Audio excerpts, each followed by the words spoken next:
Hard landing there. You're coming in a little rough there. A little Cap. hot. Dude, I have hit Slamming the it down. bottom. I bottomed out at least 100 times in the past few days in my T9. It's not just base building. We didn't know what we didn't know. You don't know what you don't know until you know what you don't know. And we didn't know a lot last week when we did the episode. Try to fill it in with... We were pretty close. But no cigar. It's not just base building. It's entire system colonization. And so we started building a base, but you're going to own the whole system. And you're going to be able to put bases all throughout that system. And it should be a passive economy. We don't know a lot about the final thing, but I'm already deep in this. It's 250,000 tons of materials required to build our base. And there's a smaller base, but I was like, I didn't want a little outpost. I wanted us to have like a real base, and I probably should have questioned that logic. But now I'm knee deep in it. We're at 33%, and in honor of Squadron Section 33. And we'd love for you to join. Please join our squadron. Send Reba McIntosh an invite and or a friend request, and let me know. Just do the application. You go on Anara, fill out applications, easy peasy. So you're still down, but you're almost up, right? I'm almost up. Okay, man. I'm ready. I need your help, dude. I have loaded 90,000 tons since Saturday, and I'm losing my mind. I will tell you, if you're in the same bucket as me, where you're building a base or hauling constantly for this community goal or whatever you're doing, you can put your SRV down at the base if you feel like blowing off some steam. Problem is, you can't get back into your ship. There's no access to the base externally, even in Odyssey. That gets you where you can walk up and get back in, so you kind of have to blow up. We need some panels. It would be cool. Like, you could take the panel that's in Odyssey inside the base where the shipyard is, copy and paste that to all of the player hangar ports. And so if you get stuck outside, you can still use it, call your ship, get in it, and you're good to go. That sounds oddly familiar. I think they do that in another game. In another universe. I mean, in an alternate universe, we would say that. But it's created this giant commodity boondoggle. Like, first of all, I had to pause on the Super FSD that we talked about last week. We're going to come back to it because this has taken up all of my time. But in that Super FSD process, to get the anti-corrosion cargo, there's these meta alloys that you need, and you can't get them anywhere without going into a mission to get them. And there's these players that have been stocking up on them, and they're selling each one for like, at the highest price, like 20 million credits. You only need 16, but you're trying to upgrade you're just trying to get a cargo unit. You know what I mean? But it leads to the Super FSD. And so what we have is this scalping of prices in the commodities, and that one is the meta alloys. But in the beginning of this base building, there is a very important piece of material, 60,000 tons you need. CMM composites, and there were none to be found. Wow. There's none at any starbase. The only place that you could find them at first was at other players selling it, and they were obviously scalping up the price. Right. But now FDEV, I think they fixed something. They put it at ground bases, so you can find a limited supply of CMM composites at ground bases. Get them while it's hot. Get them. I've got about 15,000 tons left to do. And there was a guy trying to load his carrier, and he was paying bank. Take advantage of this. This is the time.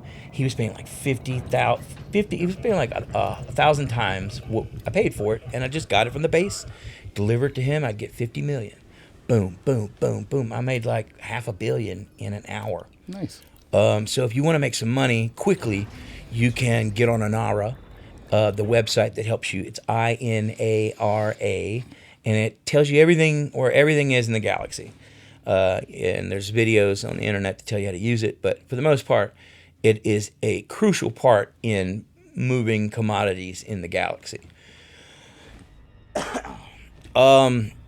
It's another quick tip: if you're going to ground bases, your angle of approach in supercruise dictates the distance in which you're going to glide in supercruise, and also how far you're going to come out at the end of that glide. You don't want to be gliding.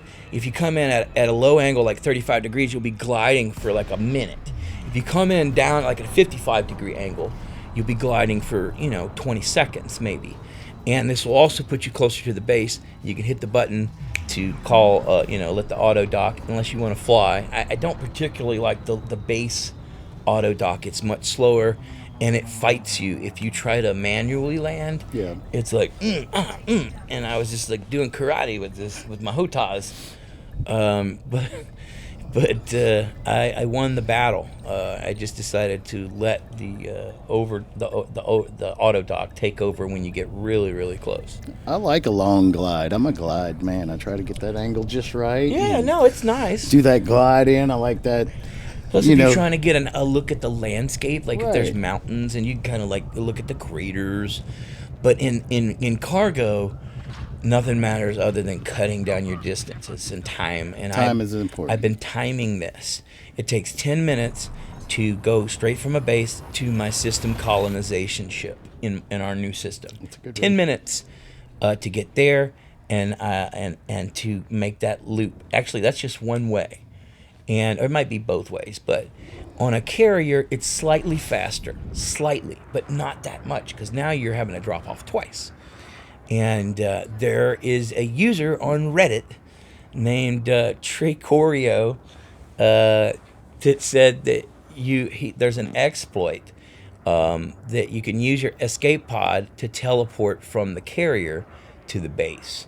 Not from the carrier to the base, from the base to the carrier. From the carrier to the base. So basically, you load up on a base, and it requires 2 cargo ships. So when you load up, you call your cargo ship down to that base, and then you take that load up to the carrier. Then you use the escape pod, which teleports you down to the base. You call your next ship, and then you load the one you already called, and you go back and you deliver, and you just do rinse and repeat. Interesting. This is a pretty possibly bannable thing. I mean, it's maybe not against the policy. I don't know FDEV's articles, Yeah. but there is a way to prevent it, and the prevention would be any base that's selling this commodity, CMM, or anything that's in the colonization stuff. Maybe they could disable the shipyard on those ground bases, because some bases are already disabled. Maybe even if they have an Odyssey, and you can go into Odyssey and see it, but you can't use it.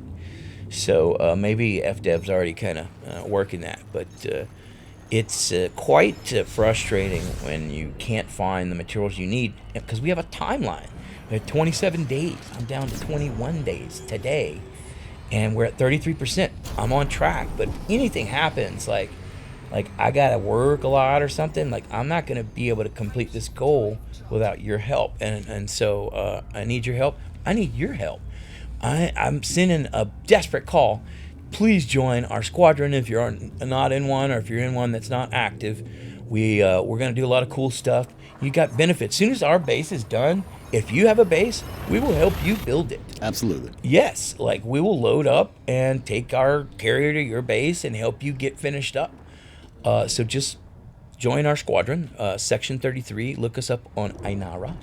And That's the shameless plug this week, because we haven't plugged Ainara, and we totally should have. And don't forget to be sure to take advantage of this gold rush. I made 500 million credits in an hour. I stopped running cargo to our base because this guy was paying so much, and he was right there above the base.